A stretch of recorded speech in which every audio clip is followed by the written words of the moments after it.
Hanımlar beyler hoş geldiniz. Ne haber?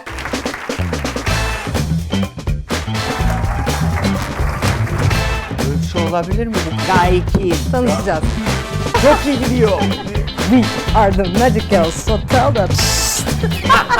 Bana güzelim bana. Hafif şoku ötesi. Ben demedim abi. Ayı mıyım ben? Bu küçük gel benim oldu. Hazırım.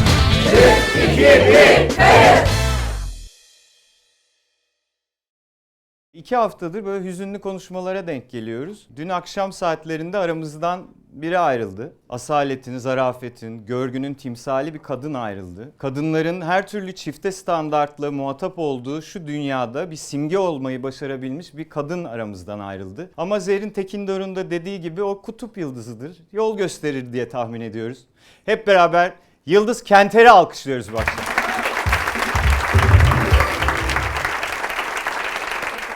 Bu akşam da çok özel 2 tane konuğumuz var. Cemre Turhan ve Oğuz Tarhanlı alkışlarınızla sahneye geliyor. Hanımlar beyler, Cemre 20 yaşında. Seslerini duyduk. Oğuz daha yaşlı gördüğünüz gibi. Cemre biraz kendinden bahsetsene. Tabii. 21 yaşındayım. Teşekkür ediyorum. Beni patlatarak başladığın için mikrofonu kapatayım, devam et sen. Pardon. Üniversite öğrencisiyim. Şimdilik bir aradayım ve buradayım. Çok teşekkür ederim beni dinlediğiniz için. Alkışlarınızla Cemre sizlerle.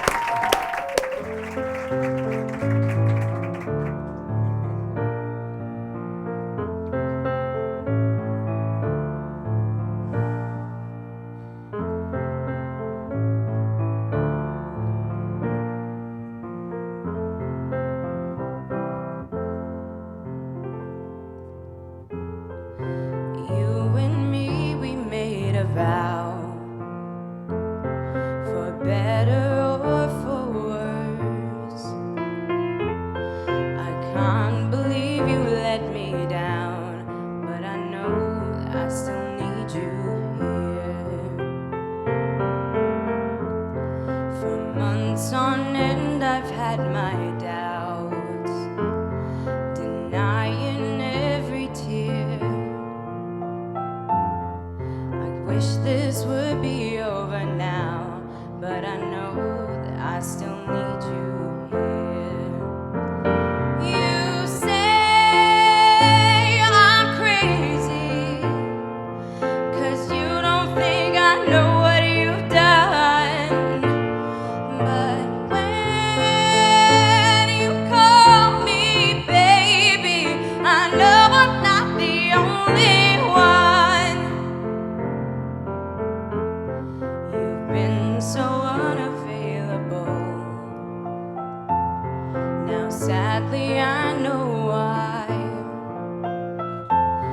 Your heart is unobtainable, even though Lord knows I've tried. You say I'm crazy, 'cause you don't think I know what you've done.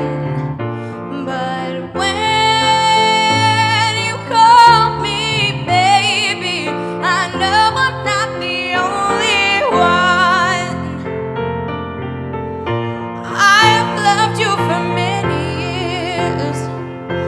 Maybe I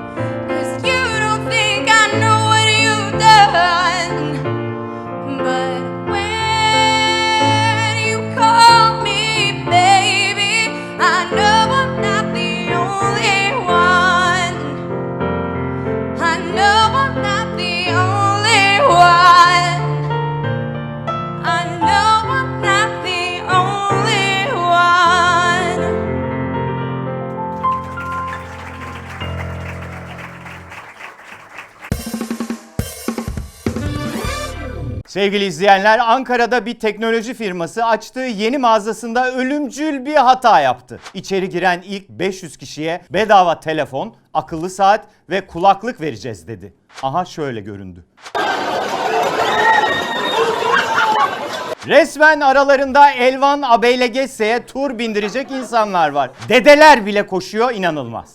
Hayır, dünyanın hali belli. Bedavaya dağıtılır mı onlar? Daha geçen sene Hatay'da verilen bedava künefe olayını unutamadık. İnsanlar resmen künefeyi servis etmeye çalışan elemanları bile yedi. Yanında getirdiği çocukla dibini sıyıran oldu. Arkadaşlar lütfen. Bir TV kanalının iddiasına göre Barış Harekatı günü dünyaya gelen Aras bebek asker selamıyla dünyaya gelmiş. Oldu olacak, selamı çaktıktan hemen sonra Aras bebek dişleriyle kendi kordonunu kopartıp yere "beni bekleme ana" yazıp cepheye koşmuş diye de haberin devamını yapsaydınız. Şapkasız selam öyle verilmez diyerek kanalı hafif iğneledikten sonra bebeğe de diyoruz ki hoş geldin sen. Güzeller diyor. O muydu bu? Amerika'da bir mahkum kalbinin anlık olarak durması sebebiyle müebbet hapis cezamı doldurdum. Beni serbest bırakın diyerek mahkemeye başvurdu. Yüce Divan'dan cevap gecikmedi. İlk ye. İstek kabul olmasa bile hadi bu tatlı çabası için artı 2 saat daha havalandırma izni verilsin diyoruz. Cesaretin bedeli. Kıps.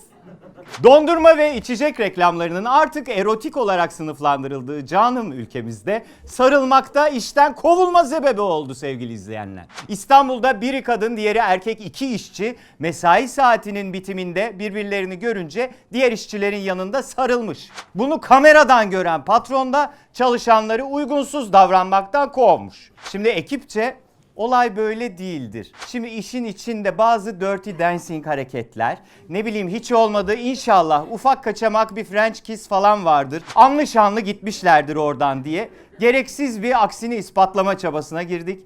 Ama maalesef böyleymiş. Hadi kovan kişi belli ki herhangi bir insan dokunuşundan mahrum. Bir şekilde bu yaşına gelmiş, olayı haklı gören Yargıtay'a ne diyeceğimizi bilemedik. Emsal karar olmuş, inanılmaz. Programımızın klasikleşen coğrafya kaderdir umutlarından başka bir tanesiyle karşınızdayız. 9 yaşındaki dahi çocuk üniversiteden mezun oluyor. Yetmezmiş gibi bölümü de elektrik mühendisliği. Daha sonra da utanmaz tıp okuyacakmış üstüne bunun. Mafya gibi bir girenin geri çıkamadığı yerden velet ibreti alem için bir de dereceyle bitiriyor. Hızlandırılmış seviyede hayatın basamaklarını çıkan minik Einstein'ımıza kötü bir haberimiz var. Emeklilikte yaşa bayağı bir takılacak. 17 yaşında lise öğrencisi kulaklığı ev taksidi olan bir markanın açığını bulunca şirket genç adamsın lazım olur diyerek 100 lira yolladı. Cebine sıkıştırdı hatta. Tavuk döner falan ısmarlasaydınız sevgili marka. Bütçeye bakılırsa bu markanın açığı değil şeyiymiş, güzel hataları. Rusya'da bir benzin istasyonu bikini ile gelen herkese bedava benzin kampanyası başlatınca istasyonu bikinili yiğitler basmış.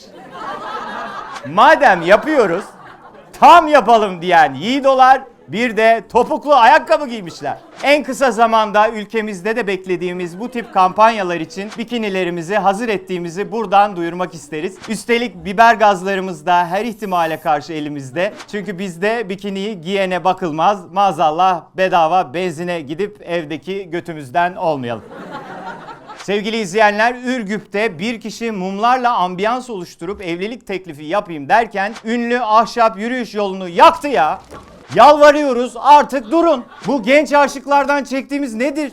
Bu yeni nesil düğünler filan nasıl bir açlık göstergesi ya? İnanın anlamıyoruz. İnşaat kepçesiyle nikah masasına gelip aşağı yuvarlananlar. Gökten hediye gibi kafesle aşağı inen gelinler. Düğün salonuna tekneyle ama havadan girip gemiyle beraber alabora olanlar. Ya kendinizi ya da bizi öldüreceksiniz. Ne olur durun artık. Sevgili izleyenler, Türkiye İran mı oluyor diye endişelenenlerin yüreğine su serpen haberler gelmeye devam ediyor. İran'da halk son yapılan benzin zammından sonra sokağa dökülmüş. Bu zamla asgari ücretle yaklaşık 1666 litre benzin alınabiliyormuş. Bizde ise asgari ücretle 336 litre alınabiliyor. Oh, içimiz rahat, huzur içinde benzinlerimizi yudumlayabiliriz. hayatta İran olmayız. Sevgili izleyenler, ülkemiz yeni bir rekorun şaşkınlığını yaşıyor. Çorum halkı 3000 kişinin katılımıyla tamı tamına 232.647 adet fidan dikerek Endonezya'ya ait bir saatte en fazla fidan dikme rekorunu egale etmiş. Artık senin yaptığını Çorumlu yapmaz sözünün köküne kibrit suyu dökebilirsiniz. Çorumlu'nun yaptığını hepimizin yapabilmesi dileğiyle. Serbest vuruş bitti.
Hanımlar beyler, çok özel bir konuğumuz var bu akşam. Artık namı Türkiye'yi falan açtı, dünyada yankılanıyor. Hanımlar beyler, Gaye Su Akyol geliyor.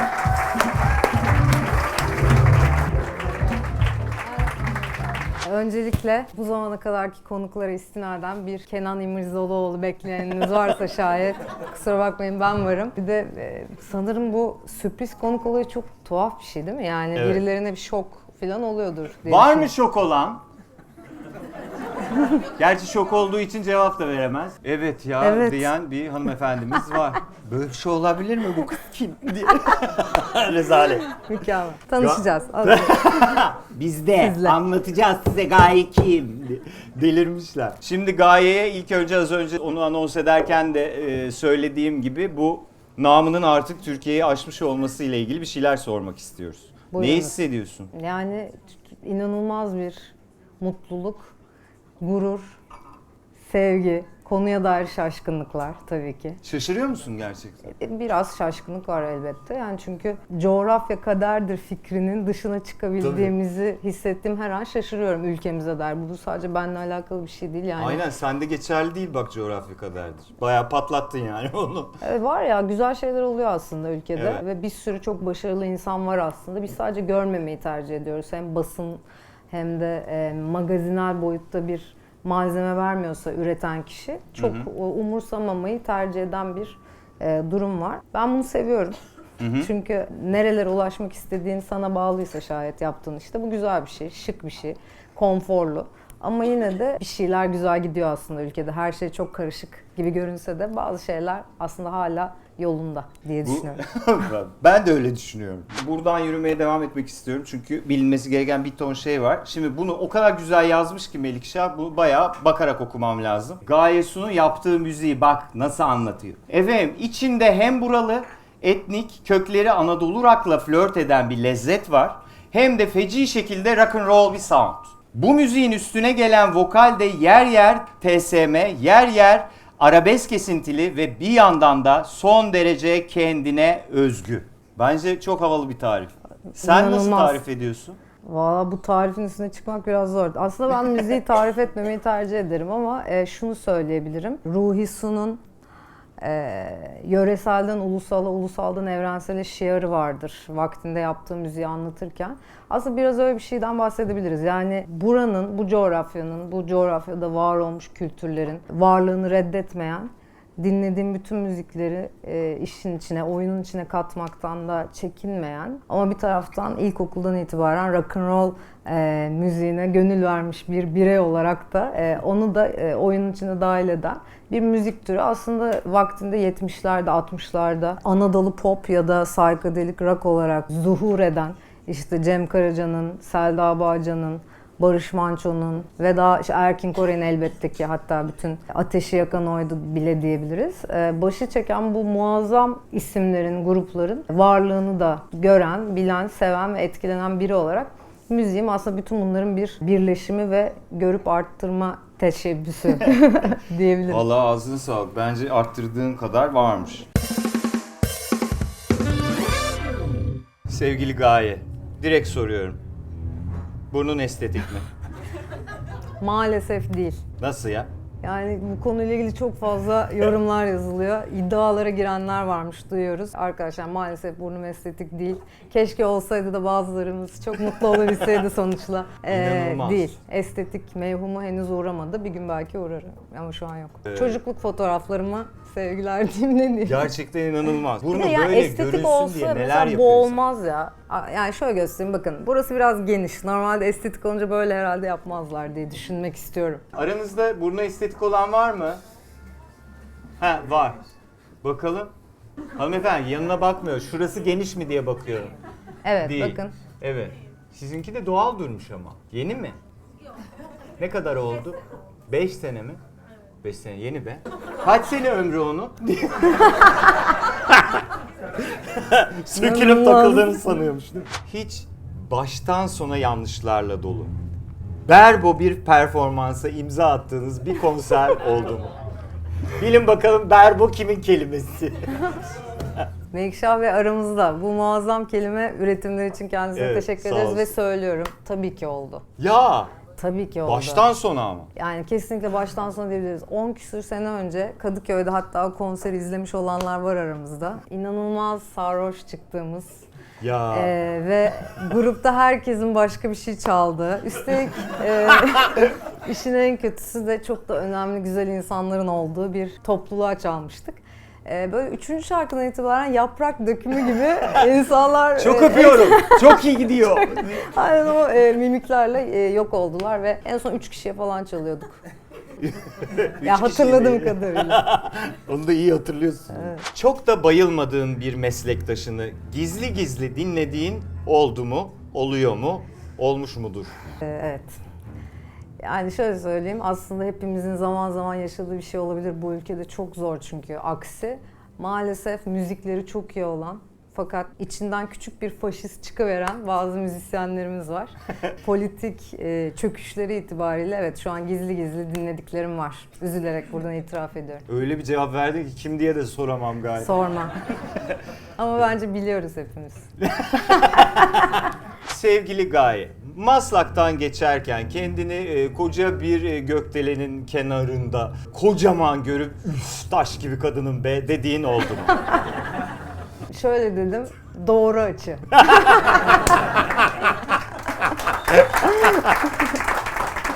Hayatımda duyduğum en zarif cevabı vermiş olabilirsin böyle bir soruya. Sevgili Gaye, hiç yaptığın bir röportaj sırasında of beni buradan alın ya dediğin oldu mu? Oldu, direkt. Kibarca reddetmek zorunda kalma kıyısına gelerek kendisini çok kısa cümlelerle geçiştirip paketleyip yollamıştım. Yani gerçekten çok zor bir röportajdı benim için. Bu kadar söylemek istiyorum. Söyleyeceklerim bu. Yine kim olduğunu deli gibi merak ettiğimiz ve asla bilemeyeceğimiz bir cevap. Ki zaten bundan sonra kısa cevap verirse ne bok yiyeceğim diye de düşünmedim değil. Sevgili Gaye, Evet. simülasyonda mıyız? Evet, Evet mi? kesinlikle. Çok okey, o zaman Emin şöyle. sen, çünkü emin sen gerçekten sıçtın. Biz bu boku niye yiyoruz? Ya bence bir şey söyleyeyim mi sana? Umarım öyledir. Bence öyle bu arada. Kesinlikle simülasyonda olduğumuza inanıyorum arkadaşlar. Onu söylemek istiyorum. Bu da şu demek oluyor ki 9. canımız falan olabilir bu. Yeni şanslarımız olduğunu düşünüyorum. Hindular bunu reenkarne olarak yorumluyor olabilir ama ben bayağı bir yazılımın bilgisayar programı gibi bir şeyin içinde olduğumuzu düşünüyorum. Evet. Evet. Başka böyle düşünen var mı? Var. Siz düşünüyorsunuz. Siz de düşünüyorsunuz. Bütün böyle düşünenler aynı sıraya mı oturdu? Biz bir kabileyiz aslında. Böyle ama tek sıra otururuz. Biz simülasyona inananlar böyle tek sıra otururuz. Siz de mi inanıyorsunuz böyle bir şey olma ihtimali? Ya. Siz mesela nasıl tarif edersiniz? Kesinlikle bir simülasyondayız. Çok gerçekten farklı tarif etsiniz. Ufuk açtı ya. Şu anda öyleyiz. Siz de öyle Gerçek umuyorsunuz. değildir. Siz Mükemmel. hanımefendi, siz de mi benzer düşünüyorsunuz? Evet, Matrix vari diyebilirim. Matrix vari diyerek konuyu ama hemen basitleştirdiniz. Şaka yapıyorum. Ben de öyle düşünmeyi çok isterdim ama vaktim yok. O yüzden yok, benim de çok yaklaşık şeyler düşünüyor olduğum zamanlar oluyor. Ama her zaman Her tutarlı zaman. olmuyorum o konuda. Yani şöyle düşünüyorum aslında, o kadar gerçek olamayacak kadar saçma şeylerin içindeyiz ki Tabii, yani muhtemelen bu bir yazılım, bir bug sürecindeyiz. Şu an tuhaf Tabii. tuhaf şeyler yaşanıyor. Tabii makineyi bozdular ya. Yine bizimle ilgisi yok falan Yani çünkü gibi bir mesela şey. Donald Trump'ın başka bir açıklaması olamaz bence. Yani Donald Trump gibi bir insanın... Doğru. Çok mantıklı. Yani tabii Donald Trump bir ülkenin, hele ki Amerika Birleşik Devletleri'nin başkanıysa belki de İmkansız gerçekten simülasyondayız ve en komik canavar bize denk geldi. Allah belasını versin. Sevgili Gaye, ilkokul ya da ortaokulda hiç Spice Girls dansı yaptın mı? O zaman görüp arttırıyorum. Magic Girls dansı yaptık. Ne diyeceksin? Bizim Evet. kendi grubumuz vardı ya. Nasıl? We are the Magic Girls. Gerçekten mi? Vay. Evet, yani Spice Girls'ı seviyorduk evet ama onu görüp arttırarak kendi berbat grubumuzu kurma riskini göze aldık ve daha kötü müzikler yaparak dünyaya böyle bir miras Daha bıraktık. kötü müzikler. Pardon, ben dans grubu sandım. Şarkıda mı söylediniz Magic Girls Tabii diye? ki. Evet. Şarkısını yapıp danslarını Rezalet. şöyle zuhur ediyordu yani. Biraz Biraz mı mırıldanayım. seyirci istedi. Buna hazır mısınız gerçekten? Gerçekten şu an her şeye hazırız. Okey, o zaman ben Macarena dansımsı. Evet, öyle. Biraz böyle ayakta ve Fere, fere, sallanma fere, ve tamam. şöyleydi. We are the magic girls and we are the magic girls. So tell that gibi bir şey. Gerçekten o tarza devam etmemen Emin olun beni de çok sevindirdi varoluş açısından. Peki sevgili Gaye, gitmen gereken ve yırtmak istediğin doğum günleri, düğünler, çeşitli davetlerden yırtmak için yalan söylediğin oldu mu? Şimdi önce bu soruya şöyle cevap vermek istiyorum. Çok yakın bir zamanda sevdiğimiz bir arkadaşımızın düğünü vardı ve gerçekten çok hasta olduğum için gidemedim. Öncelikle bunu O söylüyorum. başka. Bunu cebe atalım. Evet, tabii ki oldu. Ondan önceki hikayeler ve çok hastaydım. Yani teoride. Teoride. Yani hep bir hastalık çıkıyordu. Ha. Genelde hastalığı İkram. kullanıyorsun. Evet, kesinlikle. Yani hastalık, işte çok kötüyüm, falanım hasta, gelemiyoruz filan. Hep bir çalışır hastalık, ama. hep çalışır. Genelde sağlık çalışıyor zaten. Evet. Kavgada suçsuz olmadığın halde üste çıkmaya çalıştığın olur mu? Üsluba takılıyorum genelde. Şimdi de kavga ediyormuşuz gibi. Yani Üslup evet. şey ama, üslup şey. Bak tamam haksız ama üslubum iyi değil gibi Bunu bir şey böyle oluyor. yapamazsın. Evet, tabii Rezalet. ki oluyor. Yani ama şey gibi o güç savaşlarında bir noktada birinin durması gerekiyor. Bazen ben duruyorum ama bazen de hiç duramıyorum galiba. Diyebilir misin peki? Yani haklı olmadan bırakmıyorum genelde gibi bir şey mi? Hayır var? ya sıkılıyorum Yok. bir noktada. Al senin olsun gibi bir şey oluyor. Al sen de Kavgadan. haklı oluver gibi bir şey. Hiç neden orada konser verdiğini bilmediğin konser verdin mi? Evet kesinlikle. En Neresi? son İtalya'nın tuhaf bir köyüne gittik. Neden? Yani şimdi şöyle oluyor bizim festival ya da bizim turne konserlerimiz genelde böyle bir zincir durumunda. Dolayısıyla işte Danimarka, İngiltere, Belçika, Fransa, cart, curt derken oraya bazen böyle bir şeyler kaynayabiliyor. Bir takım minik tuhaf festivaller kaynadı oluyor nadiren de olsa. İtalya teoride. Ama Fakat bindik ve yaklaşık 4 küsür saatlik berbat bir yolculuğun sonunda bir köy meydanına geldik. İnanılmaz bir meydan ama yani böyle işte filmlerde görebileceğin türde falan. Tuhaf da bir kalabalık var. ha, kalabalık da var. Var tabii. Yani coşkulu bir kalabalık ama işte garip yani. Ne açıdan garip? İşte İtalyan amcalar mesela işte Mancare, konuyu mancare. aynen mancare konuya asla hakim değil ve hakim olma gibi bir derdi Neden yok. gelmişler ya? Çünkü bedava ve köy festivali. Yani şöyle Abi düşün. dünyanın her yeri aynı ya. Evet İnanılmaz. kesinlikle buradan onu anlıyoruz. Biz böyle burada ne yapıyoruz acaba? Dedik ki yani bir kulis var mı gerçekten hani gidip giyinsek Kulis? falan. Bize Pizzacı böyle, var ama uzak bir yeri gösterdiler falan. Neyse yürüdük oraya doğru. Kapısı kilitli. Konsere yalnızca 10 dakika var bu arada. Ben orada derme çatma bir alan yaratırken ve giyindim filan. Sonra sahneye çıktık ve gerçekten ya benim gördüğümü sizlerin görmesini çok isterdim arkadaşlar. Sadece bunu söyleyebilirim. İşte birbirine tokat atan çocuklar filan.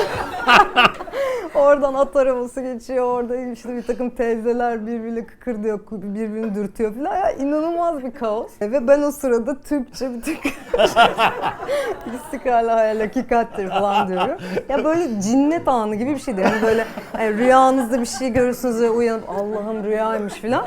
O uyanma hiç olmadı. Kesin simülasyondayız. İşte o an dedim ki bu bir simülasyon olmalı filan. Zaten fikir öyle atıldı dedim.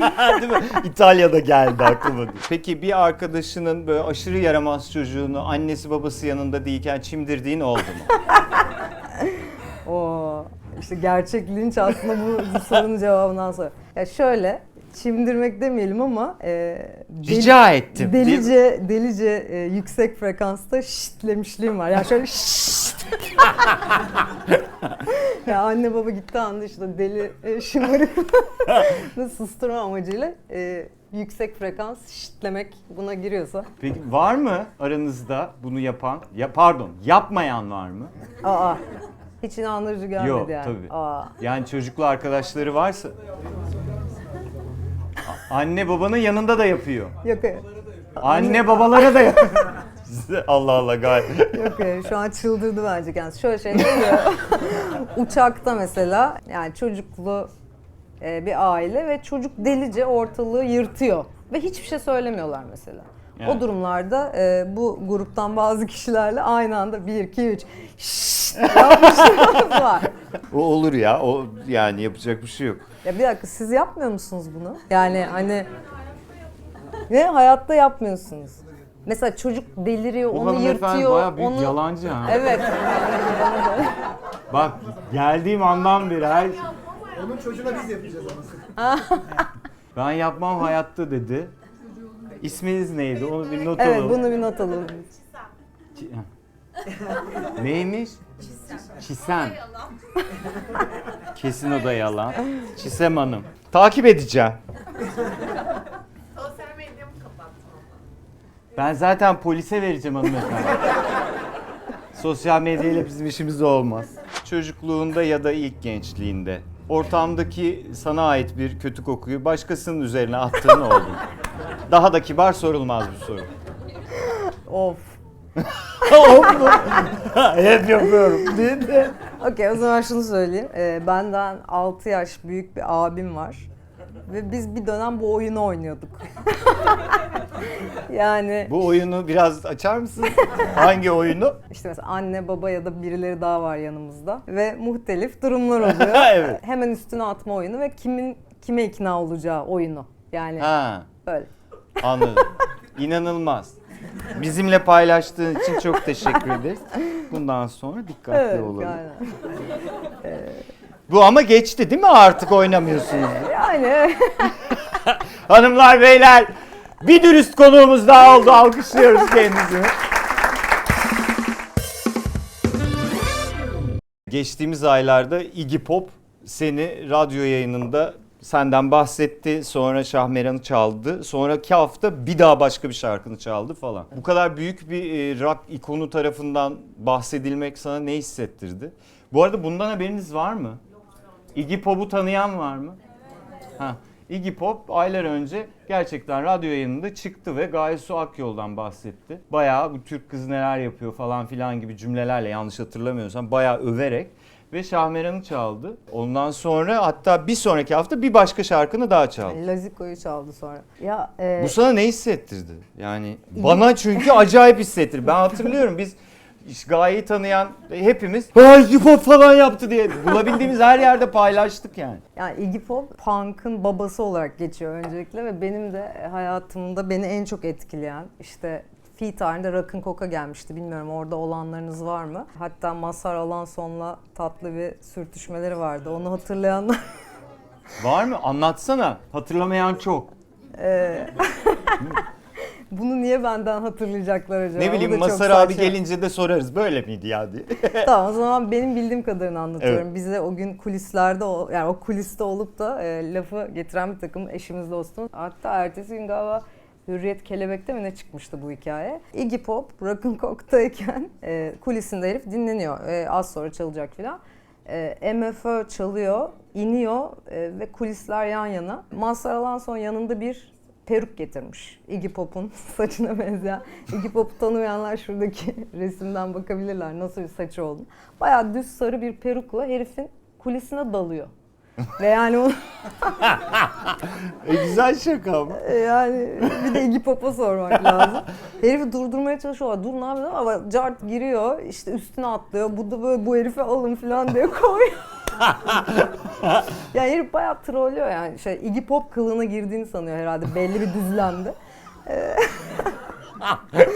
Ve kovuluyor. Benim bildiğim hikaye bu ama Aha. daha başka bir Bu çok mevzu eğlenceliymiş varsa. diye başkaysa onu da dinleriz.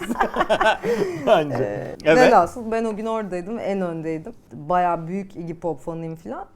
Kafamda da tuhaf bir taç var, yaş 19 falan. Iggy Pop sahneden indi, yanıma geldi, bir sarıldık falan. Böyle bir coşkulu anlar yaşandı. Evet, yani böyle bir el verdi bana diyelim. Neyse, yıllar sonra konu nasıl oraya geldi? Iggy Pop beni nasıl duydu, keşfetti, dinledi, sevdi ve yani BBC'deki radyosuna çaldı, hiçbir fikrim yok. Sadece 2 hafta üst üste çaldı ve bu sırada biz Hollanda'da bir oteldeydik. Daha henüz hiçbir şeyden haberimiz yok filan. Biri mesaj attı, arkadaşlar haberiniz var mı? WhatsApp grubuna yazıyor işte. Iggy Pop sizi çaldı filan.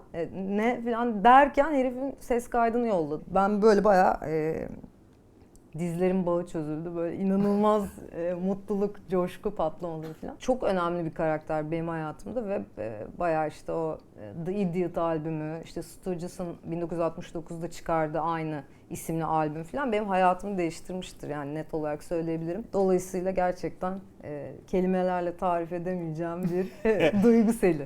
Öyle söyleyeyim. Peki çocukken falan böyle bir hayalin var mıydı? Ben büyüyünce ülkenin hudutlarını geçecek bir rockstar olacağım diye. Bir tarafım hep biliyordu gibi ya. Çok komik bir şekilde. Gerçekten mi? Evet. Yani bir tarafım hep yaşıyordu öyle söyleyeyim. Yani yaptığım müzik bu ülkenin sınırlarını geçecek. Bütün dünyaya Türkiye'de üretilmiş bir müziği çalacağız ve Türkiye'den bambaşka yerlere de bu müziği tanıtacağız duygusu hep vardı içimde açıkçası. Peki başka gerçekleştirmeyi planladığın çocukluk hayalin var mı? Ya daha mesela Grammy alacağız bence hep beraber. Falan! Evet. Yani İnşallah ya. bu ülke sınırlarında hem Grammy'yi alacağız bence hem de bayağı Türkiye müziğini bütün dünyada dinleyeceğiz, göreceğiz ve bir sürü yeni grupta buradan çıkıp müziğini paylaşabilecek dünyanın büyük sahnelerinde. Umarım. Yani gerçekten umut veren bir kariyerin var zaten. Bakıp neden olmasın denilebilir Umarım böyle olur, bir. evet. Yani Bir de şu bunu an böyle için bireysel hayal. bir Ama başarı gibi yaşamıyoruz ya da algılamıyorum açıkçası. Bu böyle şey gibi bir şeyin bir sonucu ve bunu hep beraber bence yaşıyoruz. Burası yani çok acıların yaşandığı, büyük sıkıntıların olduğu bir coğrafya. Ve hem sporda hem sanatta aslında işte başta konuştuğumuz gibi çok güzel şeyler oluyor. Zaman zaman, nadiren. Evet. Onları daha fazla benimsemeli ve onları daha fazla bence yaşamalıyız. Ve büyütmeliyiz diye düşünüyorum. Meşap bölümümüzde tabii ki Gaye Su'yu zorlayacağız haliyle. Of. Kendisi bize neler söyleyecek sevgili izleyenler. İlk yapıştıracağın şarkılar Yeliz Yalan, hepsi yalan. Hazır olduğunda başlayabilirsin. Gözümdeki ateş kalbimi yakınca sandım ki aşkımız ömür boyunca, meğer bu bir oyunmuş, kolay oynanan. Beni sevdiğin var ya, o bile yalan. Yalan, yalan, gün açan çiçekler gibi. Yalan, yalan, öyle saf ki sevgimiz. Böyle bir şey mi bu? Evet aynen Ay, böyleydi. berbat bir şey. Biz bir an sessizce bu Yeliz'in yalanını sonuna kadar getireceğim mi acaba? Burada onlar yazıyor. Bir diğer şarkı çiftimiz efendim. Yeni türkü Telli Turna, Tame Impala, Same Old Mistakes. Oo. Arkadaşlar biliyorsunuz Yani lütfen yardımcı Kadından olun. Iggy Pop bahsetmiş. Biliyordur herhalde diye düşündük. Telli telli telli şu telli turna, sanma ki yaralı uçmaz bir daha. Takılmış kanadı göçmen buluta, anlatır eski beni şimdiki bana. Feel like a brand new person. Well I don't care, I'm in love. Kadının hiçbir şeye ihtiyacı yok ya. Böyle bir şey olabilir mi? Son çiftimiz sevgili izleyenler. Vaya con Dios na ne na. Çayda çıra. Aman Allah'ım. Osur osur ipe diz. Yani Resmen. beline tekme atsaydık ya. Nasıldı bu ya? Na na. I got on the phone and called the girl, said me meet me down at the Curly Plaza. Na na na na. Na na na na. Na nanay güzelim nanay. Ulan az daha çok güzel oluyormuş. Alkışlıyoruz Gaye. Gaye senin sosyal medyadaki tavrın az önce de bir bahsi geçti. Evet. Çok net. Geri vites kullanmıyorsun gibi görünüyor. Du diyelim artık. Artık biraz sakin. Artık yaşlandım ve baydı diyebiliriz. Bu senin yazdıklarının üstüne gelen tepkiler sana ne hissettiriyor? Bu kadar gün içinde 150 tane şey olan bir ülkede bir şeyleri görmemezlikten gelme opsiyonumuz var. Öyle bir seçenek var bir tarafta. Bir de artık canımıza tak ettiği noktada bir şeyleri topluca ifade etme isteği. Ben belli bir yere kadar işte o ikinci gruptaydım. Artık görmemezlikten gelme demeyelim ama mesela Twitter gerçekten korkunç bir yere dönüştü son özellikle birkaç senede. Ondan önce de çok parlak değildi ama şu an şey gibi. Yani paralı askerler birilerini trollemek ya da yok etmek üzerine bir sistem kuruldu ve var. O yüzden de çok aslında bulaşmamaya dikkat ediyorum. Ama çok da bazen elimden gelmiyor ve zorlanıyorum diyebilirim. Umarım böyle sosyal medya köşelerinde bir şeyleri ifade etmek zorunda kalmadığımız günler geri gelir. Umarım. Onun sebebi zaten çok başka konuşabildiğimiz alan yokmuş gibi göründüğü için. Aynen. İşte yeni alanlar yaratmak için bir ton da şey yapıyoruz. İşte sen müzikle ilgileniyorsun, ben böyle şeyler yapıyorum. Daha açık olsaydı bu kadar çalışıyor olur muydu soruyorum. Hani bir şekilde dezavantajı avantaja çevirme gibi bir şey galiba bizim birçoğumuzun yaptığı. İnsan psikolojisinde bu kadar baskı altında olan bir grup insanın zaten bir noktada bunu ifade etmek zorunda hissetmemesi imkansız gibi. Yani kendimizi ifade edebileceğimiz alanlar olsa tabii ki bunu böyle yaşamayacağız. Yani hiçbirimiz kalkıp Twitter'a bir şey ekstradan yazma ihtiyacı bile hissetmeyeceğiz ama konu zaten özünde yanlış. Umarım biz sanatımız dışında herhangi başka bir yerden bunu ifade etmek zorunda kalmayız. Çünkü zaten işte sahneye çıkıyorsun, derdini anlatıyorsun, müzik yapıyorum, derdimi anlatıyorum. Bunun keşke yetebildiği bir ortamda yaşayabilsek. Bir gün o olacak diye hayal ediyorum. Umarım. Umarım yani. Peki bu sosyal medyadaki mesafe sana ne hissettiriyor? Milyonlarca tanımadığın insanın sana herhangi bir anda istediği şeyi söyleyebilmesiyle ilgili ne düşünüyorsun? Bence bu güzel bir şey. Yani istediği şeyi söyleyebilmesi tabii ki bazen çok tuhaf şeyler duyuyoruz ama buna alışmak zorundayız. Bu şey gibi yani insanların zihninden geçenler artık aynı anda yazıya dönüyor. Evet. Yani vaktinde adam evinde bu ne boktan bir şey dediği şeyi artık mesela bunu abartarak yazıyor. Çünkü direkt sana yazıyor ve senden ilgi görmek istiyor mesela filan. Ben bu özgürlüğü seviyorum ve şu an internetin aslında bebeklik çağındayız hep beraber. Daha yeni hayatımızda bu kadar aktif. Yani son 10 küsür senedir. O yüzden biz ceremesini çeken tarafız bence. Yani biraz daha vakit geçince belki 50 sene sonra biraz daha etik, daha insanların ciddi bakabildiği, yani ciddi derken sıkıcı bir ciddilikten bahsetmiyorum. Yani senin suratına söyleyemediğim şeyi orada da yazmama refleksim gelişecek mesela filan. Normalize olmasından bahsediyorsun. Kesinlikle. Normal işte etik ahlak kurallarının orada da geçerli olduğu bir zaman. Asgari noktalarda buluşabilme. Annemi karıştırma tamam küfret de gibi. O yüzden şey gibi düşünüyorum. Yani herkes istediği kadar yazsın ve bir deşarj olalım hep beraber. Ondan Bir sonra rahatlayın bir çocuklar, rahatlayın, bir çözeceğiz küfredin diye. bakalım falan. Tabii çok tatsızlaşıyor bir noktada ama çok da umurumda olmamasını öğrendim artık. Kim dedi diye yeni bir bölümümüz var Gaye. O. Böyle çeşitli demeçleri toparlıyoruz. Sonra soruyoruz. Bunu kim dedi diye şık da veriyoruz. İlk açıklama. Önceden ne güzeldi. Sütü annemizin göğsünden içerdik ya. Kim demiş? A. Zehra Çilingiroğlu. B. Canan Karatay. C. Yeliz Yeşilmen. D. Aleyna Tilki. O. Bu muhteşem açıklamayı ben Yeliz Yeşilmen'e yakıştırdım. Yeliz Yeşilmen'e yakıştırdın. Siz ne diyorsunuz? Ben mi yaptım? Ha, siz de Yeliz Yeşilmen'e. Ben yaptım diyeceksiniz diye bir an heyecanlandım. Hanımlar beyler, doğru cevap ne yazık ki Aleyna Tilki olacaktı. Zaten Evet. ikisi arasında kalmıştım. Yanlış yerde kalmış. Yanlış yerde. Bazı anlar ne kadar güzel değil mi? Hangi anlar bilmiyorum. A. Murat Kekilli. B. Çelik.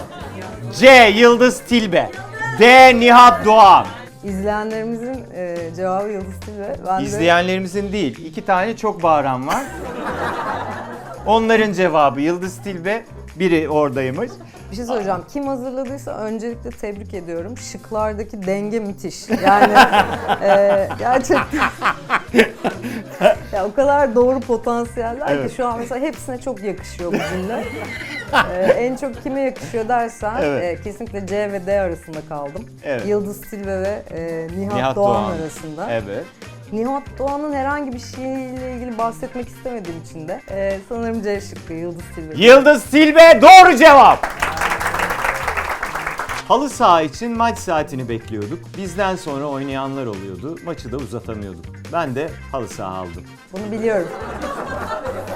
A. Ali Ağaoğlu. B. Acun Ilıcalı. C. Rockefeller ailesi. D. Dan Bilzerian. Futbol geçmişi ve futbolcularla olan kariyeri dolayısıyla tabii ki bu cevap en çok Acun Ilıcalı'ya yakışıyor. Futbolcuları darlayan sürekli bir kariyerin sahibi kendisi. 20 sene önceden hatırlıyoruz. Ben. Acun Ilıcalı doğru cevap efendim. I love muhtar. Gerçekten bu kadar. Yani muhtarların bir şeyi değil, direkt muhtarlar. A. Donald Trump. B. Lerzan Mutlu. C. Edis. D. Adriana Lima. Bu cevaptaki doğu batı sentezi şark ve Avrupa'yı ifade biçiminden anladığım kadarıyla C. Edis demek istiyorum. Doğru mu? Evet doğru. Edis doğru cevap. Asla bilemeyeceğini düşünüyorum ya. Adriana Lima mı diyecektik? Hayır ya, ne bileyim, yani Lerzan falan dersin diye düşünmüştüm. Dijitürk beni ara. Ev dişli TV kopik. Şıkları görmeden söylemek istiyorum. Lütfen, çünkü bu Türkçe sadece bir kişi de var. Hatta bence buradaki herkesle birlikte söyleyelim. Aynı anda Aynı söyleyelim anda. mi? 3 deyince. Bir, 1, 2, 3. Demet Akalın. İlk kocamı hiç hatırlamıyorum. 70 plus biri söylemiş olmalı. A. Nurhan Damcıoğlu. B. Gönül Yazar. C. Yıldız Tilbe. D. Hülya Avşar. Gönül Yazar hanımefendinin aşk trafiği bu ara bildiğim kadarıyla yoğun. Gördüm Evet. birkaç yerde. O yüzden Karayip ben... Korsanları ile beraber. Evet, bravo. Johnny Depp'le birlikte. O değil mi o? O. Ben B şıkkı diyorum. B. Gönül Yazar yanlış efendim. A. O. Nurhan Damcıoğlu hatırlamıyormuş. İlk kocasını, evet, inanılmaz. Ki burada kalbi kırılanlar oldu. Ben de bir şey itiraf etmek istiyorum. Lütfen. Bu bir niye itiraf bilmiyorum. Nurhan Damcıoğlu ile yaklaşık 15 gün önce Twitter'da birbirimizi takip etmeye başladık. Sorsa çıkar yaz. Abla sen niye hatırlamıyorsun diye. Yani kendisi beni takip etmeye başladı. Ben de tabii ki Çok geri tatlı takibe ya. bastım. Buradan saygılar. Biz de saygılar sunalım. Estetiğe değil, sohbete gidiyorum. A. İzzet Yıldızhan. B. Yılmaz Morgül. C.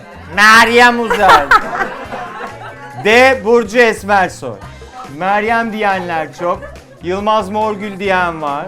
Yılmaz Morgül bence dememiştir. Çünkü kendisinin iddia ettiğine göre 20 yaşında ve hiç estetik yaptırmadı. Bu konuda ciddi. Evet, böyle bir demecini hatırlıyorum. Hangi Yılmaz Morgül? Elvis Bir tane- Presley olan. Elvis Presley olan Yılmaz Evet. Morgül. Ben hakkımı Meryem Uzerli'den kullanıyorum. Meryem Uzerli doğru cevap efendim. Hanımefendi tizleriyle demin zaten Meryem Uzerli.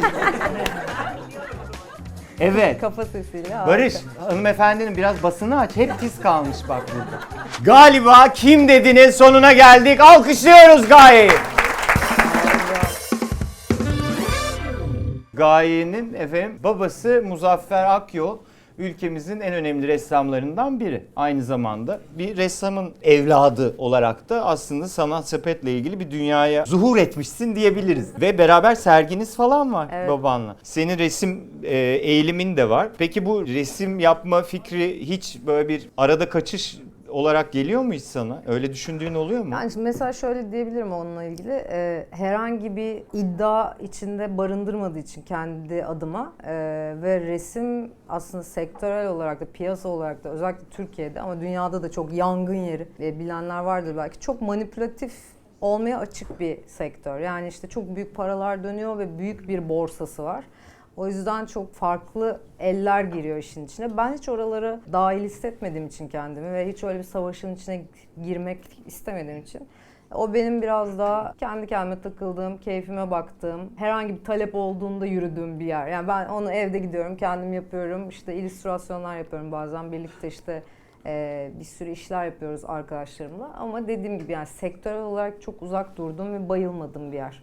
Buna rağmen bayağı bir takım sergiler açıldı. Güzel de oldu ama dediğim gibi yani hiç o davalarda dahil hissetmiyorum. Anladım. Ferzan Özpetek'in İstanbul Kırmızısı filminde bir canlı performansın bir de cansızmış gibi göründüğün performansın mı? Onu nasıl başardılar ya, mükemmel gerçekten. Hakikaten çok acayip görünüyor gerçekten. Evet. Aynı zamanda storylerde çeşitli yönetmenlerle efendim Fatih Akın'ından Caner Özyurtlusu'na kadar seni görüyoruz. Senin bu sinemayla ilgin ne düzeyde? Sen oyuncu mu olacaksın bir de? Bu kadar yönetmenle ne yapıyorsun Allah aşkına? Yani benim oyuncu olmam izleyenlere hapis şoku demek oluyor. Çünkü arkadaşlar o konuyu biraz anlatayım dilerseniz. Ferzan Özpetek, kendisine saygım ve sevgim çok büyük bu arada ve çok sevdiğim bir yönetmen olarak hep vaktinde hayran izlediğim biriyken bir gün bir telefonla işte yeni bir film çekiyor Ferzan Bey, sizle çalışmayı çok istiyor, bir toplantı yapabilir miyiz dendi. Toplantıya gittik ve Ferzan Özpetek de orada, bir ekip falan, işte konuyu anlattılar, oyuncuları anlattılar, böyle bir proje falan. Ben de tabii ki seve seve müzik yaparız dedim ve ayrıldık. Sonra birkaç gün sonra Ferzan Özpetek'ten mesaj geldi. Ya ben senin bakışlarını çok derin buldum. Filmde de sana bir sahne yazıyorum. Olur mu dedi. Ben de dedim ki ya lütfen öyle bir şey yapmayalım çünkü yani ben gerçekten hiç olmaz o iş. Ben çok kötüyüm o konularda yani sanmıyorum, başaramam. Yok dedi, hiçbir şey yapmayacaksın. Sadece durup söyleyeceksin. O kadar. Okey peki. Bunu sen istedin şeklinde biz gittik oraya. Otelin en üst katında bir parti sahnesi canlandırıyor. Underground bir parti filan. İşte biz de oradaki çalan grubuz ve beni böyle muazzam bir makyajla tuhaf bir figüre dönüştürdüler. Ve yani asla kameraya bakamadığım gibi kamera her bana yaklaştığında kafamı kaldırıyorum falan. Yani nasıl kaçarız buradan gibi bir şey. Velhasıl o sahne çekilirken yanıma geldi Ferzan Özpetek ve dedi ki ya Gaye, ben sana bir sahne daha yazdım. Ben de nasıl yani? Ya işte dedi, sen partiden ineceksin.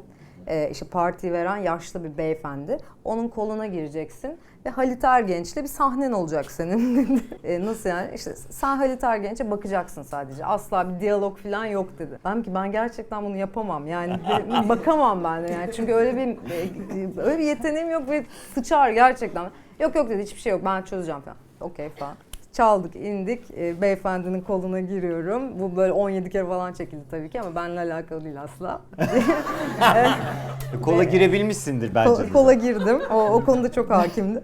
Kola giriyorsun. Bir açı var. Halit Ergenç'in hemen yanında. Ve benim orada teoride Halit Ergenç'e doğru bakmam gerekiyor. Yani uzaklarda bir yere bakıyorum ve Ve o bakışı görmelisiniz. Zaten bu muhteşem anıdan sonra da bana herhangi bir yönetmenin bir şey teklif etmesi gibi bir şey söz konusu olmadığı gibi var olan teklif olasılıklarını ben şu an yok ediyorum. Çok teşekkür ederim arkadaşlar bu ihtimaller için. Bundan bir sene önce, hatta bir sene olmadı, Frankfurt'ta bir konsere gittik. Ve Fatih Akın konsere geldi. Bu arada büyük fanıyımdır. Yani işte o Evet. Duvara Karşı ve Ben de çok Crossing the beğeniyorum. Bridge de Yani. bu arada benim hayatımı gerçekten etkileyen bir belgeseldi falan. Biz böyle müthiş bir sevgiyle sarıldık, kucaklaştık. Kuliste beni köşeye çekti, dedi ki seninle ilgili projelerim var. Dedim ki eyvah. Emin misin? İnşallah Öncelikle. film değildir. Gibi bir şey. Kendisi bayağı bir belgesel çekmek istediğinden bahsetti. Ama yani bayağı benim 24 saatimin işin içinde olduğu bir belgesel. Ben de ona küçük yani dedim ki hani beni oynatma ihtimalin yok değil mi? Hayır yok, tamam okey. Yani sen varsın ama bir oyun yok sonuçta falan. Böyle konu kapandı. Bakalım göreceğiz onu. Hala konuşulan bir Evet proje evet yani. yapılacak müthiş. bu. Aynen. Buradan da ilk kez söylemiş Valla oldum ya. Fatih Evet. Akın Guys Rock Yol belgeseli çekiyor sevgili izleyenler.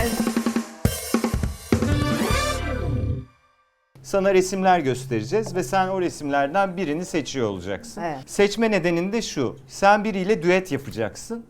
Sana göstereceğimiz isimlerden birini seçe seçe finale kadar gideceğiz. Finalde bakalım kimle düet yapacaksın. Oo. Sana efendim ilk iki ismi gösteriyoruz. Ben Fero'yla mı düet yapmak istersin? Aleyna Tilki ile mi? Hapis şoku ötesi bana şu an. Mutlaka birini seçiyor mu? Evet efendim. Ya bir üçüncü şıkkımız var mı diye düşündüm. Yani seçip devam edince başka bir isim daha soracağım. Aleyna Tilki'nin aslında potansiyeli var ve hep Aleyna Tilki diyorum. Aleyna Tilki ile devam ediyoruz. Ben Fero'yu niye seçmedin? Şaka şaka. Aleyna Tilki mi, Burak Kut mu? Burak Kut. Hemen kaçtı. Burak Kut. Burak Kut niye Burak Kut? Niye Aleyna Tilki? Güzel soru. Burak Kut mu? Efendim Jale mi? Yaz 90'lar. Jale'yi hatırlayanlar bir el kaldırabilir mi? Allah aşkına bak her şeyin yalan. Sen Jale'yi nereden hatırlıyorsun? Çisem Hanım siz kaçlısınız? İşte geçmiş olsun. Jale'yi siz hatırlarsınız, ben hatırlarım efendim. Çisem Hanım nereden hatırlayabilir? Öncelikle Evet. bu soruları hazırlayan sevgili dostumuzu kınıyorum. Çünkü Jale Hanım müthiş bir insan olmasının yanında bizim bir inside joke diyebileceğimiz bir iç esprimizin bir başrolündeydi. O Evet. yüzden Zaten o yüzden yerleştirmiş. Jale diyorum. Jale ile devam ediyoruz efendim. Peki Jale 90'lar mı, Mirkelam mı? Mirkelam. Mirkelam. Tabii ki. Neden? Şakaydı Yani- bitti Jale diyorsun. Yaşandı bitti saygısızca diyorum. Çünkü Mirkelam aslında mesela ilk birkaç albümünde bayağı müthiş şeyler yapmıştı. Evet. O yüzden Mirkelam. Evet. Peki Mirkelam mı, Athena mı? Sürekli Melikşah'a bakmalar. Yok, Sürekli. Melikşah'a asla bakmıyorum şu an. Evet, başka birine bakıyormuş pardon. Athena. Athena. Evet, Athena elimizde kalmasın. Seviyoruz ama öyle devam seviyorum. edemeyiz. Peki Athena mı, Can Bonomo mu? Allah'ım niye benim bütün eşimle dostumla arama nifak tohumları Niye ekilen ya? bir oyun bu ya? Öyle tabii şimdi. Okey. Can Bonomo diyeyim. Can Bonomo ile devam ediyor. Can Bonomo mu, Edis mi? Yok abi Can diyorlar. Edis diyen var. O zaman şunu söyleyeyim. Bu yaz Edis'le birkaç kere işte bu muhabbet geçti. Bayağı hadi birlikte bir şeyler yapalım muhabbeti. Hazır üzerine konuşulmuşken madem o zaman Edis diyeyim. Edis kim gelirse kabul ederek devam ediyoruz. Edis mi, Tarkan mı? Hala Edis diyor bir tanesi. Daha Edis demeden Edis diye mi başladınız beyefendi? Allah Allah. Aa, Edis heyecanlandırdı beyefendi fikir olarak. Ne yapacağımızı bilmiyorum. İnşallah bir gün konuk gelir. çok tuhaf. Şimdi bakıyorum ve yani omurgasız gibi ondan ona atlıyorum ama gerçekten içimden gelen Ben demedim abi. Tamam Tarkan diyeyim tabii ki. Tarkan'la devam ediyoruz. Tarkan fikri benimsendi. Tarkan mı, Teoman mı? Hayda. Hayda. Evet. Evet çok sıkıştım şu an artık Evet. ya. Yani Tarkan diyenler. Tarkan'la devam. Teoman diyenler. Tamam ben halkımızın nabzına güveniyorum ve Teoman diyorum. Teoman diyorsun. Gerçekten gram durmadık hiçbir seçenekte.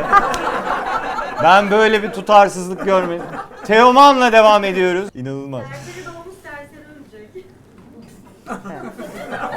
Peki. Birinin basın danışmanı aramızda galiba. Demeç verdi. Efendim Teoman mı Ezel mi? Orada duralım. Teoman diyenler. Ezel diyenler. Aa. 5 kişi Ezel dedi. Arkadaş. Dün Ezel konserinden çıkan dostlarımız var burada. Bir anda Die Hard fanı oluvermiş. Teoman diyorum ya. Teoman'la devam ediyoruz. Teoman mı Nüket Durumu? Nükhet Duru'ya saygılarımla Teoman diyeyim. Teoman'la devam. İnanılmaz. Kadın gram durmadı dedik. Şimdi hareket etmiyor. Teoman mı Bülent Ersoy mu? Korkarak şu cevabı vermek istiyorum. Bülent Ersoy dışındaki kişi yani Teoman. İnanılmaz bir yöntem. Şu yüzden. Evet. Şu yüzden saygılarımız sonsuz. Bülent Hanım'ın sesi kainatı titrettiği için o düette bana yer yok. Yani Anladım. herhangi birine de yer yok. Anladım. Gerek yok. Gerek yok yani. Efendim Teoman mı Sezen Aksu mu? Bu soruya cevabımı ben sevgili izleyenlerimize sormak istiyorum. Teoman diyenler. Teoman diyenler bir alkışla alalım. Alkışlayalım. Sezen Aksu diyenler. Lütfen gaz verdi. Sezen Aksu. Senin... Pardon. Benim bok yememmiş. Özür Bir daha dilerim. soruyoruz. Bir daha yapıyoruz. Teoman mı diyenler. Sezen Aksu diyenler. Düşürdüm de bak değişik Evet, de. evet. O zaman Sezen Aksu'yu seçiyorum. Sezen Aksu'yla devam ediyoruz. Sezen Aksu mu Ajda Pekkan mı? Hocam ama siz de tutarsızsınız. Yani bu kadın ne yapsın? Şöyle söyleyeyim. Ajda Pekkan şahit olduğum en iyi şarkıcılardan biri. Ama ben hakkımı şarkı yazarı ve şarkıcı olan Sezen Aksu'dan kullanmak istiyorum. Müthiş bir cevap. Sezen Aksu mu Selda Bağcan mı? Metroya da binebilen Selda Bağcan. Selda Bağcan'la devam ediyoruz. Selda Bağcan mı Erkin Koray mı? Çok net bir şekilde, ya şu oyunun kazananı artık belli, Erkin Koray diyorum. Erkin Koray. Erkin Koray'la düet yapacaksın. Bu mu? Evet, Erkin Oo. Koray'la düet Çok yapacaksın. mutlu oldum. Biz de zaten mutlu olabileceğim bir sonuç olsun diye uğraştık. Güzel. Ne söylerdin? Hangi şarkısını mı? Yok yani hangi şarkıyı? Senin de olabilir onun da. Yani Erkin Koray'ın 60'larla 70'ler arasında yaptığı hemen hemen bütün işlere aşığım diyebilirim. Bir düşüneyim. Mesela Gönül Salıncağı'nı söyleyebiliriz. Deli Kadın. Ondan sonra Gün Doğmuyor kesin. Mesafeler Sen Yoksun diye. Bütün bunlara varım. Yani hepsi bence başyapıt. Ama asıl Krallar diye bir şarkısı var. Bundan 20 sene önce coverlamıştık onu. Evet. 20 değil. 15, 16. Ya hemen hemen 20. İlk grubumla o yüzden Kralları söylemek isterdim. Romantik bir karşılığı var bende. Evet, ya umarım olur. Belki neden Umarım, olmasın. Neden? Vay çok isterim. Alkışlıyoruz Gaye Su'yu. Sizin çok acayip bir turne programınız var. Ayda 10-15 konsere yurt dışına falan gitmeceli. Evet. Peki vay benim arkadaşlarım ne oldu gözyaşları içinde onlara kavuşmak istiyorum dediğin anlar oluyor mu? Artık böyle son birkaç ay biraz zulümdü bizim için. Çünkü gerçekten öyle. Yani gitmek istemiyorum falan diye böyle evde birbirimize şımardığımız oldu. Çünkü çok yorucu, çok bir noktadan sonra sıkıcılaşan ve hayat motivasyonunu bile yitirtebilecek bir turne programı vardı. Hatta şöyle söyleyeyim, ajansımızı değiştiriyoruz artık yani 2020 itibariyle 2020 itibariyle başka bir insana geçti bu iş. Çünkü yani bizi ırgat gibi çalıştırıyordu öyle söyleyeyim. Ajansın adı ne? Boykot mu yapalım? Ne yapalım? Ben yazacağım sonra. Yani bu yurt dışındaki bizim booking ajansımız ve adamcağız teşekkür ediyoruz kendisine sağ olsun ama hiçbir teklifi geri çevirmeme gibi bir... Evet, İtalya köyünden anladık onu Evet, biz. o zaten de... Yani, birbirini tokatlayan amcalar kaldı aklımda. Onlar da çocuklar. çocuklardı zaten. Ya şöyle söyleyeyim, Roskilde'de de çalıyoruz. İşte dünyanın en iyi festivallerinde de çaldık. Çok iyi mekanlarda da ama bir yandan gerçekten şey de oldu. Evet, biraz duralım, eşimizi, dostumuzu görelim, bir ailemiz olduğunu hatırlayalım. Bizim de hayatlarımız var, bir evimiz vardı değil mi filan. Çiçeklerimiz öldü öncelikle, çok büyük acılar. Sırf bu yüzden evcil bir hayvanım olamıyor falan. Bunlar tabii küçük gibi görünen büyük aslında dertler diyebilirim. Burada linç geliyor kesin değil mi? Bu Nerede? cevabı. Hayır canım, niye ki? Neyin Ya linci böyle minik gelsin? şeylere bayılırım. Hı? Yok ama gayet haklı bir Evet, şey. acı bir şey.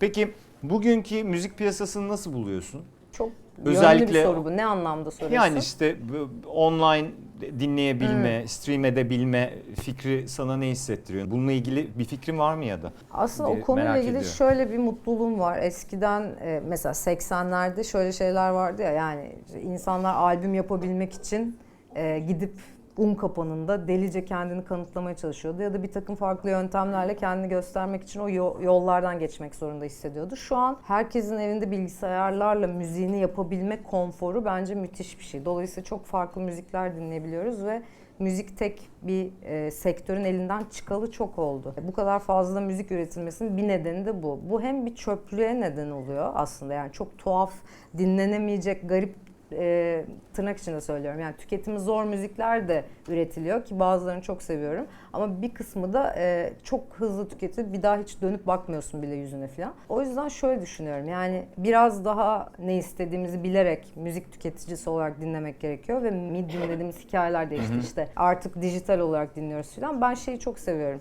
Plaktan müzik dinleme ritüelini çok seviyorum. Kartonet fikrini çok seviyorum. Bir müzisyenin kendi dünyasını yaratıp görsel olarak ona bakmayı, onun içinde yarattığı dünyayı görmeyi, elimle tutmayı ve işte o plaklara özel ihtimam göstermeyi falan seviyorum. Ama sektörel olarak 5-10 sene sonra nereye gider? O böyle bayağı hepimizin merak ettiği bir şey açıkçası. Yani daha fazla müzik üretilmesi iyi bir şey mi? Ya da işte bunun sonuçları ne olacak? Birlikte göreceğiz onu.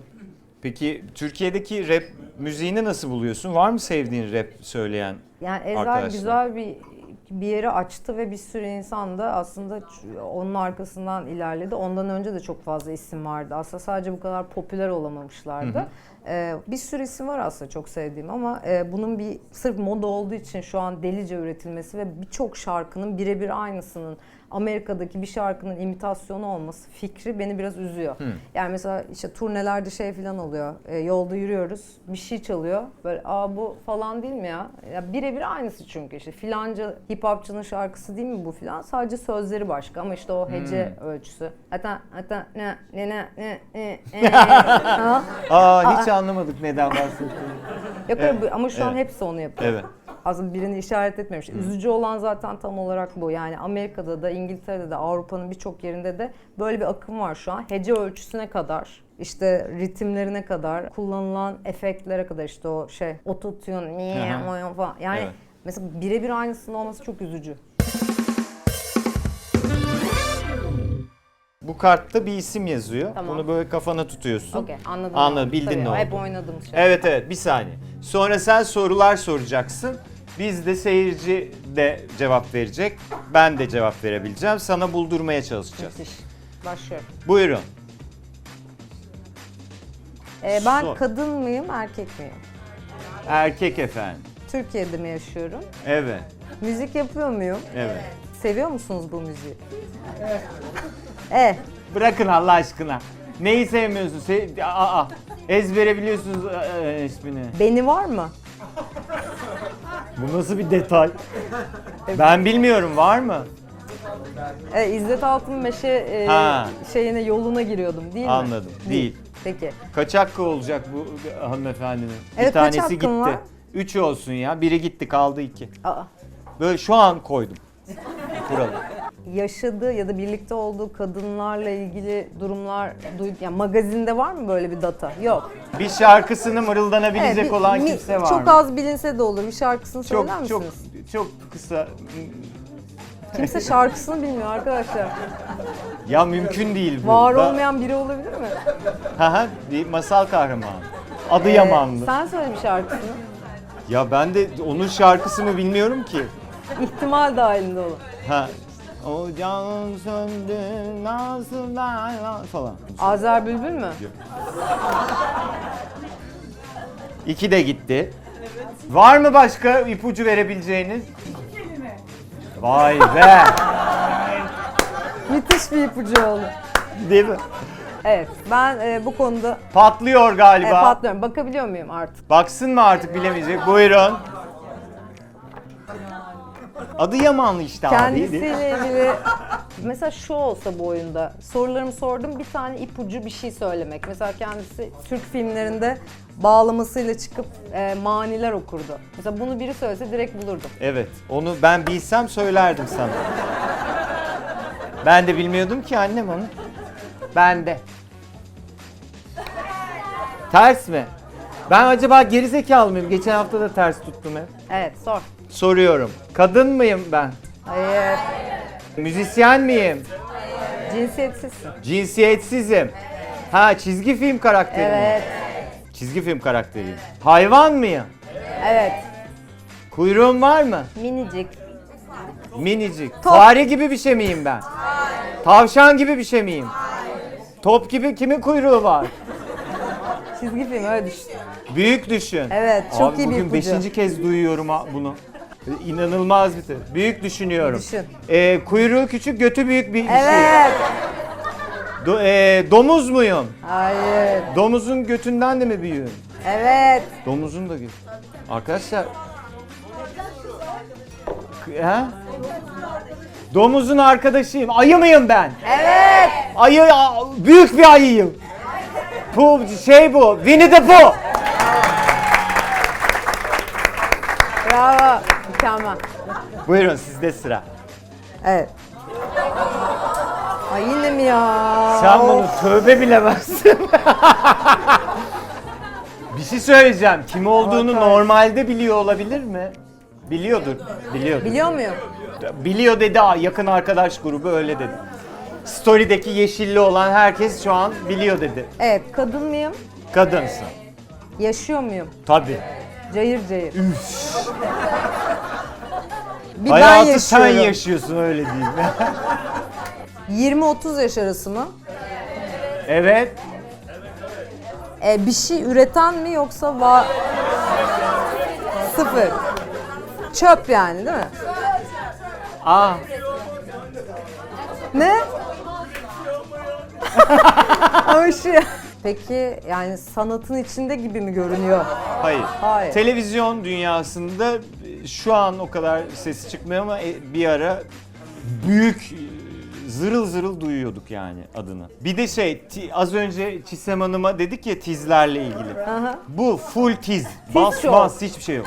Instagram'da mı biraz yürüyor? Artık Instagram'da yürüyor. Aa, Deforme tamam anladım. Fidayda gibi bir şarkısı var mıydı? yani bir şarkı yapmışlığı var. Fayda. Şarkıyı hatırlıyor musunuz? Anladım. Şarkıyı mırıldansın mı insanlar? Anladım. Okey. Kıyafet programıyla ünlü oldu. Soyadı Candan. Evet. İsmi de dur. Bahar. Bahar Candan. Kopya verdi. Sonbahar gibi bir şey. Bravo.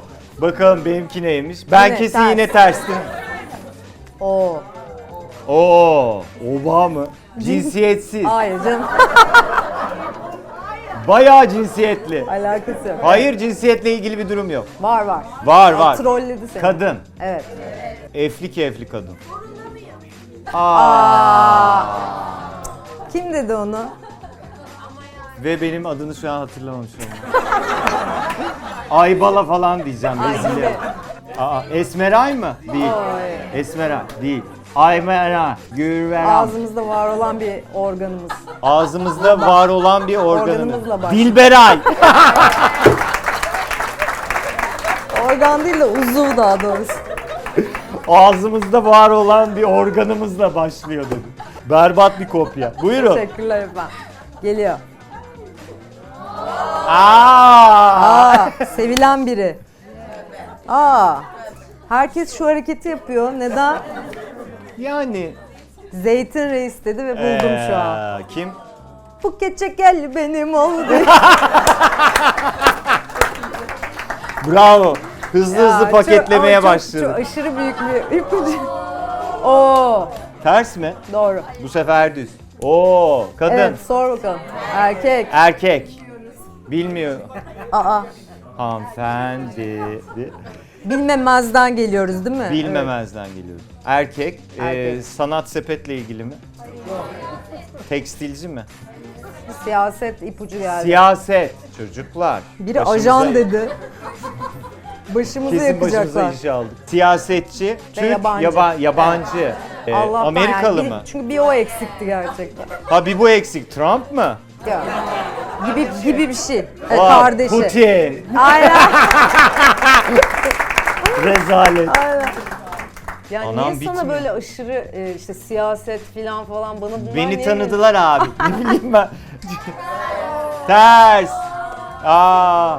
Oo. Görmüyorum ki ben ne yazıyor. Aa evet. A'da haklılarmış.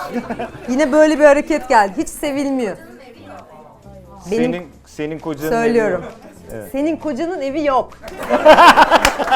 Beni çıldırtmak mı istiyorsun?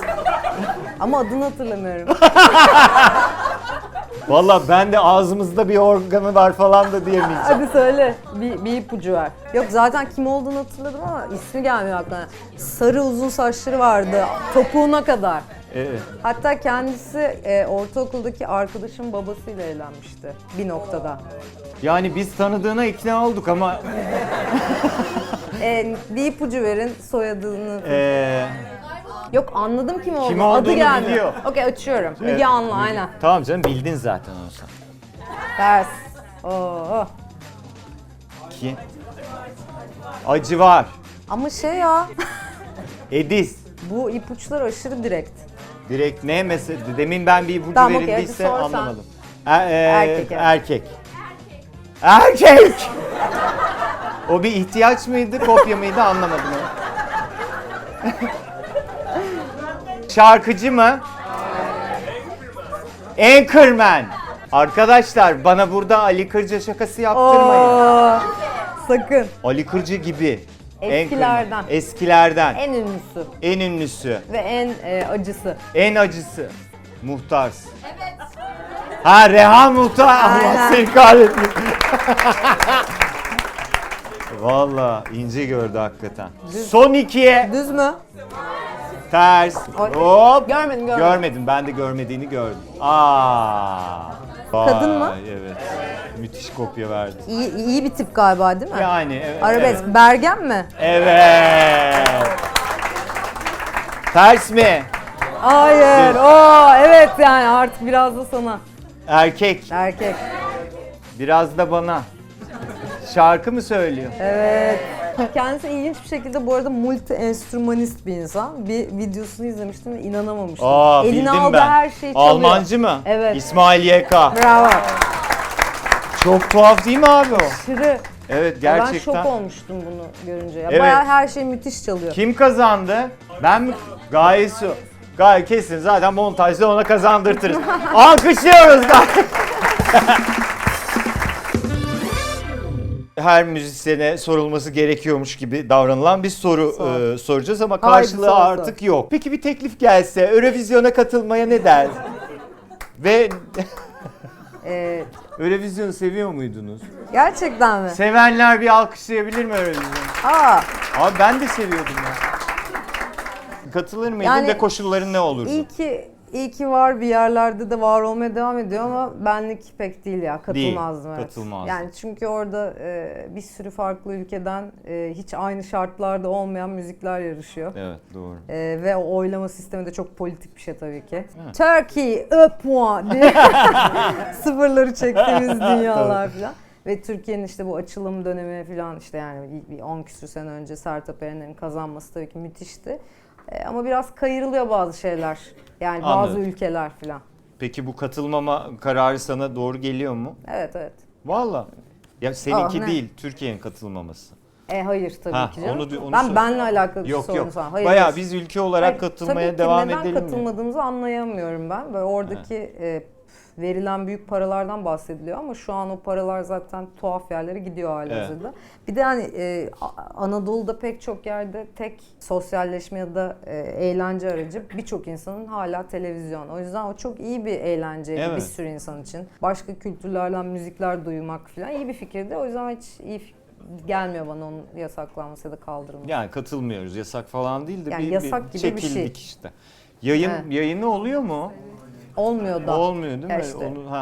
Onu yayınını seyretseydik bari.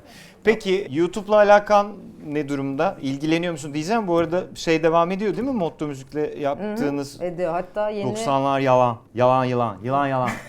Yalanlar. Yıllar yalan. Ha. Yılan. Yani valla o program yeni formatıyla devam edecek. Artık Edecek. evet Ha. artık yeni bir isim olacak herhalde. 2 haftada bir muhtemelen. Komik ve güzel bir format geliyor. 2 grubun yarıştığı ve Kadıköy sahnesinde vuku bulacak bir oyun Müzikli falanlı filanlı bir şey. herhalde olacak. Yine Melikşah'la Ha. yapacağız. Ay hadi bakalım. YouTube olayına da şöyle bakıyorum. Yani oraya içerik üretmek bir mesele ama bizim zaten normal şartlarda kaydettiğimiz müzikler hep oraya konuyor. Ve son yine bir şey çektik böyle 9 şarkılık bir performans. O da yakında koyulacak hepsi. O yüzden ara ara bir şeyler yüklüyoruz. Seviyorum yani oraya müzik yüklemeyi. Sevgili konuklar, özel durumumuz var. Bu ne zaman başımıza gelecek diye bekliyorduk ve gerçekten midesi rahatsız bir konukla baş başayız. Gaye Su Akyol yerine cezayı içebilecek olan bir kişiye ihtiyacımız var. Beyefendi buyurun. Yanımıza geleceksiniz.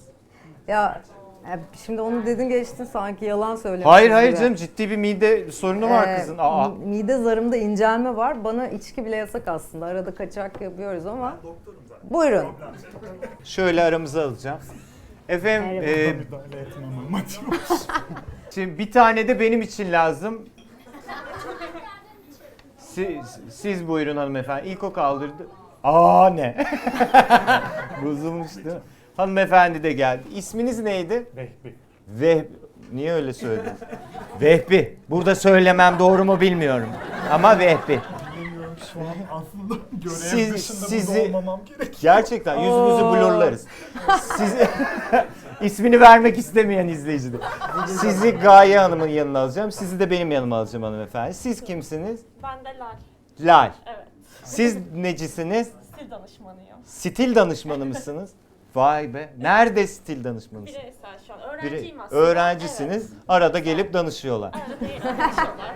Anladım. Benim hayallerim, ben hayatlarım. Gerçekten. Siz nerede doktorsunuz? Ben Van'ın bir ilçesinde doğu görevi yapıyorum. Vay be. Vallahi mı? Sizin için geldim. Gerçekten. Vallahi bravo. Teşekkür ederim. Ne kadar buradasınız?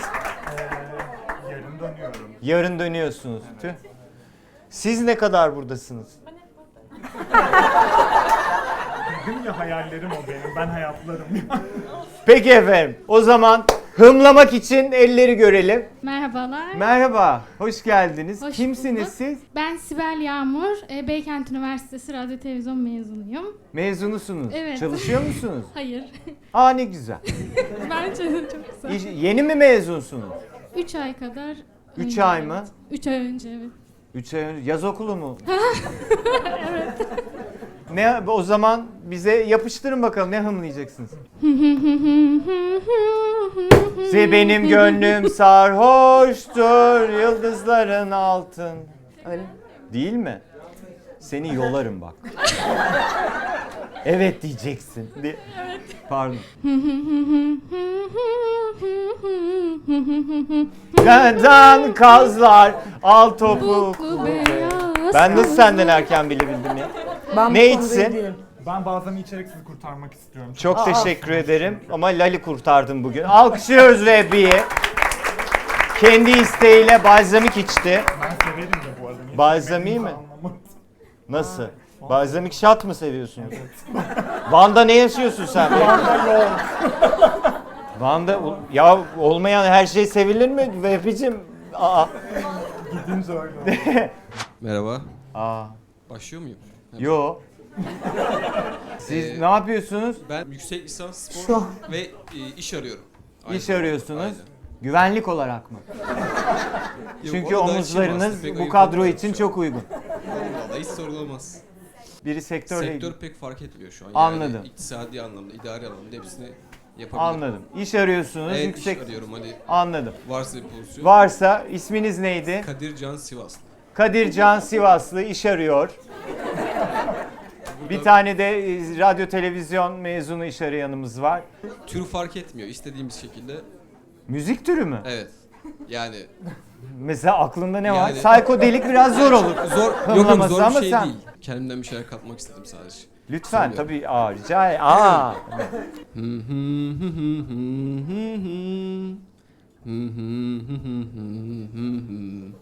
Bence bu bayağı yeterliydi ya. Allah bizim belamızı versin beyefendi. Çünkü çok Anlayamadık. net yaptım. Çok baştan yapayım çok net. Lütfen. Lütfen daha dikkatli Başlıyorum. dinleyelim. Gibi. Pardon bir dakika, Harry Potter müziği Evet. falan mı? Ama kopya verildi. Aa, bir Hayır, dakika. sadece bir beyanda bulundum. Ama Tamam yok sayılır ya. Sayılır. Bence biz bir ekip olmalıyız zaten. Melikşah Bey buna karşı çıktı ama. Bir al Benim tuzlu su. telefonum ekran Tuzlu su kapalı, iç. Harry Tertemiz. Potter'ı kaçıramam. Tamam sen de bana yardım edeceksin Lal. Ben böyle bir rezalet görmedim. Vehbi'nin ağzının ayarı yok, şak diye söyledi ya. Bu arada teşekkürler. Yani Harry Potter ederim. için beyefendiyi alkışlayalım. Buyurun başka. Ayağa kalkmama gerek yok değil mi? Bir şey fark etmeyecek çünkü.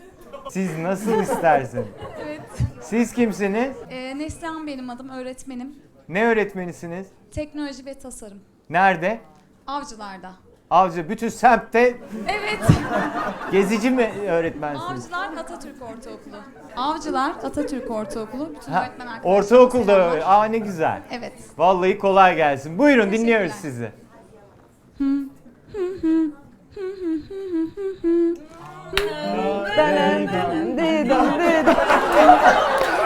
Dayanamadım, oynadım yani. Yapacak bir şey yok.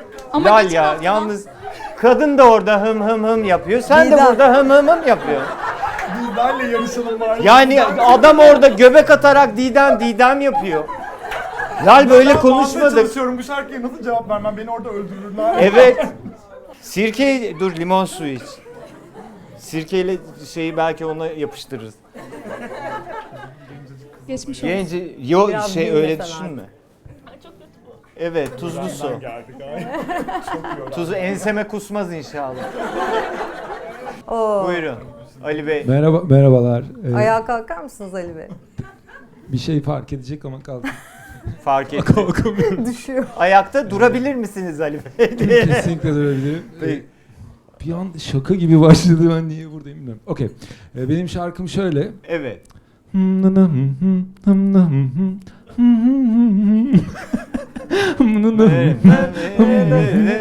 Tumba yatak, homini gırtlak, Kral. pufidi kantil. Kantil mi? Bir Buyurun. dakika. Şarkının sözlerini bilmiyorsun. Pufidik hanti dendi. Kandil. Kötü Kandil. olanı içeyim. Ha? Yazık kızcağıza. Kötü olan mı? Tamam Vay peki. be. Sirke annem bu. Sirke her sabah içiyor musun? Sirke her sabah içiyormuş. Manyağa bak, bu her sabah sirke içiyor. ama elma sirkesi içiyorum ben. Aa biz yalnız dut sirkesi. Elma sirkesi değil mi bizim de? Ha dediler. Allah bilir ne sirkesi. Buyurun son. Ben Buse, 24 yaşındayım. Tasarımcıyım. Çalışıyorum Tasarımcısın. bir Ne senedir. tasarlıyorsun? Sosyal platformları tasarlıyorum. Şu anda kullanıcı deneyimi tasarımcısıyım. Kullanıcı deneyimi tasarımcısısınız. Benim Evet. için bu sadece bir tekerleme. Kullanıcı deneyimi nasıl tasarlanır ya? Nasıl anlatabilirim? İşte kullandığınız app'ler vesaire, onların arayüzleri, onlarla siz daha nasıl rahat kullanabilirsiniz? Bu tarz Daha şeyler. nasıl çakılı kalırım ben? Aynen. O Evet, o sizsiniz. tarz. Buyurun Buse Hanım.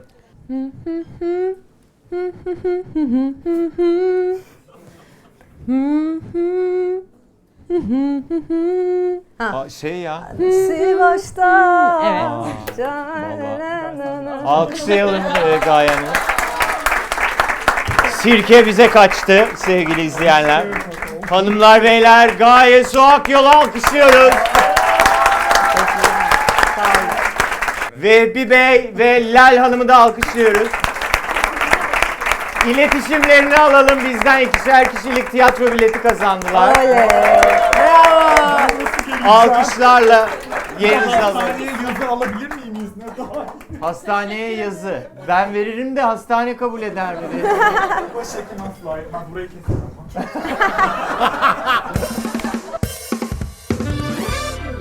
Sevgili Gaye, İbrahim'cim. acaba Bu kadar konuştuk bu kadın dedik dünya yaşlı falan yaptık. acaba 2 tane de böyle bir şarkı senden dinlemesek mi? Olur değil mi? Dinleyelim, tabii ki. Tamam. O zaman Ahmet'i davet ediyoruz. Ahmet alkışlarınızla geliyor. Hoş geldin Ahmet. Merhaba Ahmet. Bilen söylesin.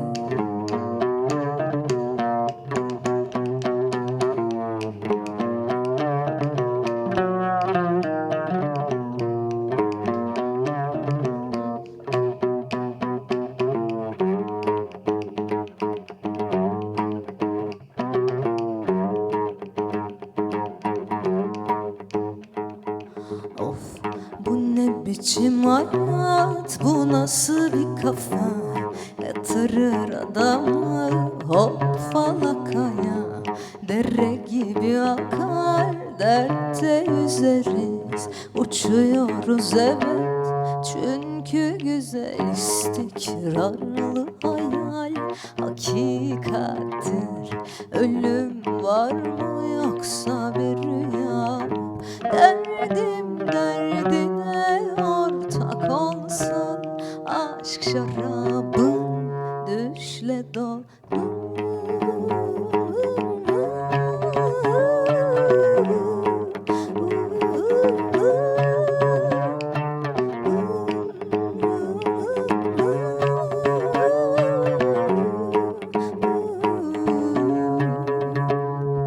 Al sazım anlat, ben yoruldum, sığamadım her yerden kovuldum. Denize yakışan martı gibiyiz, nereye eserse oraya gider. İstikrarlı hayal hakikattir. Ölüm var ve bu bir rüyadır. Derdim derdine ortak olsun, salla ve hayat rock'n'roll.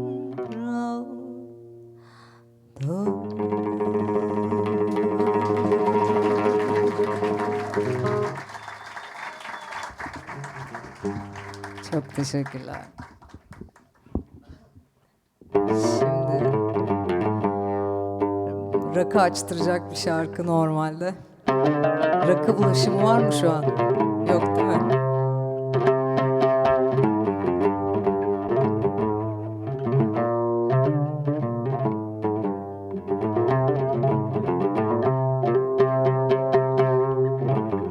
Siz de ben de söyleyeyim.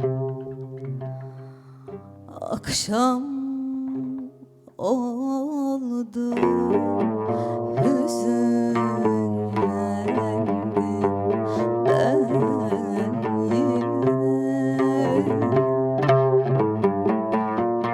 Siz de. Akşam oldu, hüzünlendim ben yine.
teşekkürler. Ahmet Aydın.